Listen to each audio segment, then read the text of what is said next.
नमस्कार, मैं मनीष कुमार खबर 24 एक्सप्रेस में आप सभी का स्वागत करता हूं और इस वक्त मेरे साथ माँ प्रभाकरण बैठी हुई हैं।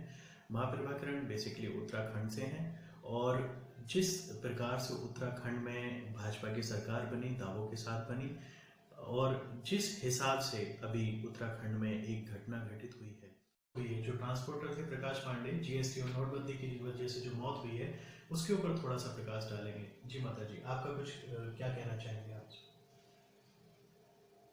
उत्तराखंड में बहुत ही दर्दनाक हादसा हुआ है इतिहास में। जी। किसानों की मौत, जी। व्यापारियों की मौत। जी। ये हमने कभी उत्तराखंड में किसी को भूख से सोते हुए नहीं देखा था, इस तरह से दर्द से।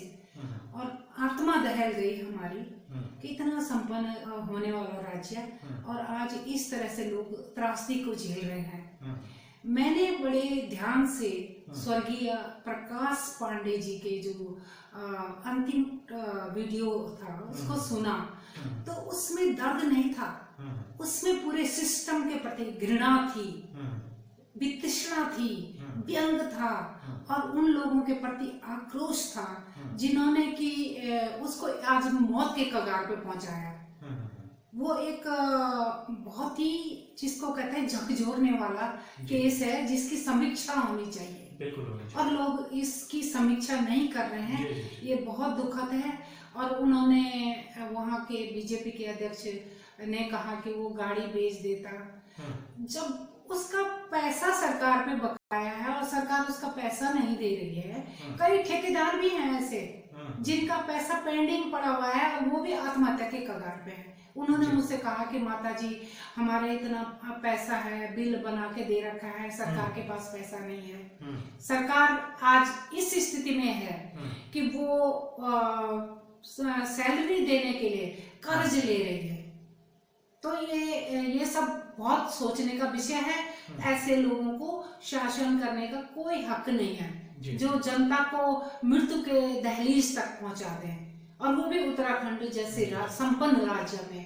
तो ये बहुत ही दुखद है और मैं इसके लिए बहुत भर्त्सना करती हूँ दिल से।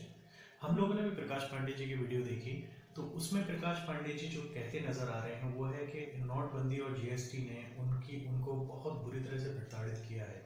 इसके अलावा जिस तरीके से सरकार का उदासीनता भरा रवैया रहा है वो भी कहीं ना कहीं प्रकाश पांडे जी की मौत के लिए जिम्मेदार है। तो इस पर आप क्या कहना चाहेंगी? क्या वाकई नोटबंदी और जीएसटी ने देश की कमर तोड़ी है? देश की बारे में मैं नहीं कह सकती, लेकिन उत्तराखंड में क्योंकि बहुत छोटे लेवल के व्यापारी हैं, छोटे मोटे बेचारे अपना रोजगार कर रहे हैं किसी तरह। अभी एक लड़के का आया था जो कि सारा काम छोड़ के हरी सब्जी बेच रहा है, तो वो क्या जीएसटी देगा? वो यहाँ से पढ़ लिख के गाँव में गया, ताजी सब्जियां लेकर उसका अभी उस पे आया था, व्हाट्सएप पे देखा मैंने, फेसबुक पे भी ताजी सब्जियां बेच रहा, पढ़ा लिखा बच्चा अपने घर में रहना चाहता है, अपने गांव को बसाना चाहता है, तो वो क्या जीएसटी देगा? तो उत्तराखंड जो है एक सीधा सरल व्यावसायिक दृष्टि से इतना संपन्न नहीं है कि वहाँ के लोग इस तरह का काम कर सके। तो ये बहुत वहाँ के लोगों को रियायत करनी पड़ेगी। वहाँ के लोगों को ये जीएसटी से बहुत ज्यादा मानसिक प्रताड़ना झेलनी पड़ रही है, क्योंकि उनको उतना बिजनेस है नहीं वहाँ पर। तो ये प्रॉब्लम तो है। हाँ, प्रॉब्लम है। व्यापारियों में बहुत प्रॉब्लम है। ये छोटे लेवल के व्यापारी हैं, छोटा मोटा अपना काम करते हैं, रोजगार करते हैं, तो परेशानी तो उनको है ही। तो वहाँ की सरकार को आप क्या संदेश देना चाहेंगे जिससे कि जो उत्तराखंड वासी हैं उनको फायदा मिल सके, और जैसी अभी घटना हुई है ये वाकई निंदनीय घटना है, इस टाइप की घटना ना हो?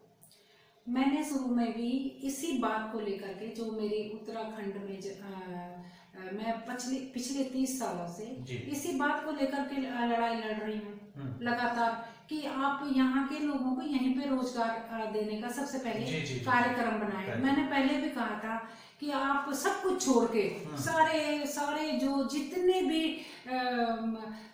कार्यक्रम हैं, योजनाएं हैं, उनको सब को छोड़ करके आप सरकार अपने हाथ में ले व्यवस्था कुछ समय के लिए। जी जी जी। कुछ समय के लिए। मैं ये नहीं कहती कि चाइना की तरह यहाँ पे सिस्टम बने। कुछ समय के लिए ले ले, लीज पे जमीनें ले ले और ये पानी का प्रोडक्शन कर ले, ताकि वो लोग एक बार एक सिस्टम से जुड़ जाएं, फिर बाद में वो उनको उनको सौंपा जाए। पहले खड़ा तो किया जाए, कोई खड़ा ही नहीं कर रहे हैं, है ना। तो वो खड़ा करना जरूरी है, उसको सरकार को इनिशिएटिव लेना पड़ेगा। ये नहीं कि तुम बाहर से पूंजीपतियों को बुला लो और फिर उनका शोषण कराओ बेचारों का, और उनको पलायन के अलावा कोई रास्ता नहीं मिलता। नहीं बिल्कुल सही बात। जैसे कि आप भी राजनीति में आई थी, वहाँ पर उत्तराखंड की राजनीति में उतरी थी।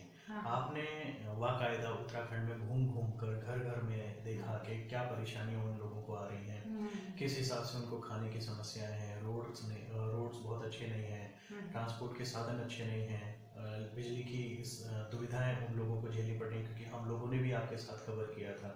तो इसमें सरकार के ऊपर क्या दबाव बनना चाहिए?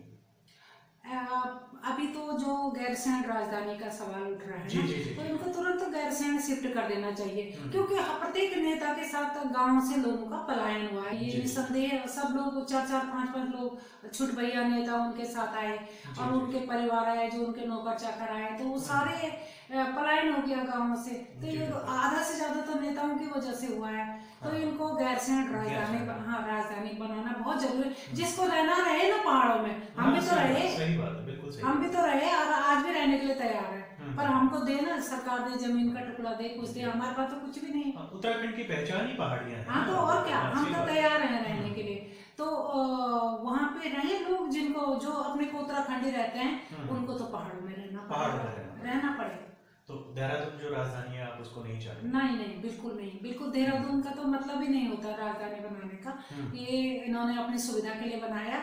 वहाँ पे गैरसैंण में आम जनता से जुड़े और वहाँ के जो एमएलए हैं अपने विधायिका क्षेत्र में रहें और वहाँ पे समस्याओं का हल करें। देखें किस तरह की क्या समस्या है, पेयजल समस्या है, महिलाओं की समस्या है, बच्चों की समस्या है, ये सारी समस्या, जिससे लोगों को रोजगार। हाँ, तो जरूरत क्या है तुम्हें वहाँ देहरादून आने की? दिल्ली रोज तो दिल्ली पड़े रहते हैं ये लोग। नहीं, गैरसैंण अगर राजधानी हो जाती है तो उससे रोजगार की भी सुविधाएं बहुत ज्यादा। फिर वहाँ जब लोग रहेंगे तो फिर उधर ही काम ढूंढेंगे, उधर ही कार्यक्रम लगाएंगे, उधर वहीं पे कुछ ना कुछ होगा तो बसेंगे लोग गाँव में। बिल्कुल सही बात है आपकी बात, बिल्कुल सही। तो जैसा कि आप सुन रहे थे, माँ प्रभाकरण ने अपने विभाग विचार देहरादून के बारे में, उत्तराखंड के बारे में रखे हैं। इसके अलावा माता जी ने जैसे बताया कि जो प्रकाश पांडे की मौत हुई वाकई दुखद है और सरकार को इसके बारे में सोचना होगा कि किसी प्रकार की ऐसी दुर्घटना ना हो और ऐसे कार्य ना घटित हो। मैं मनीष कुमार, खबर 24 एक्सप्रेस के लिए धन्यवाद।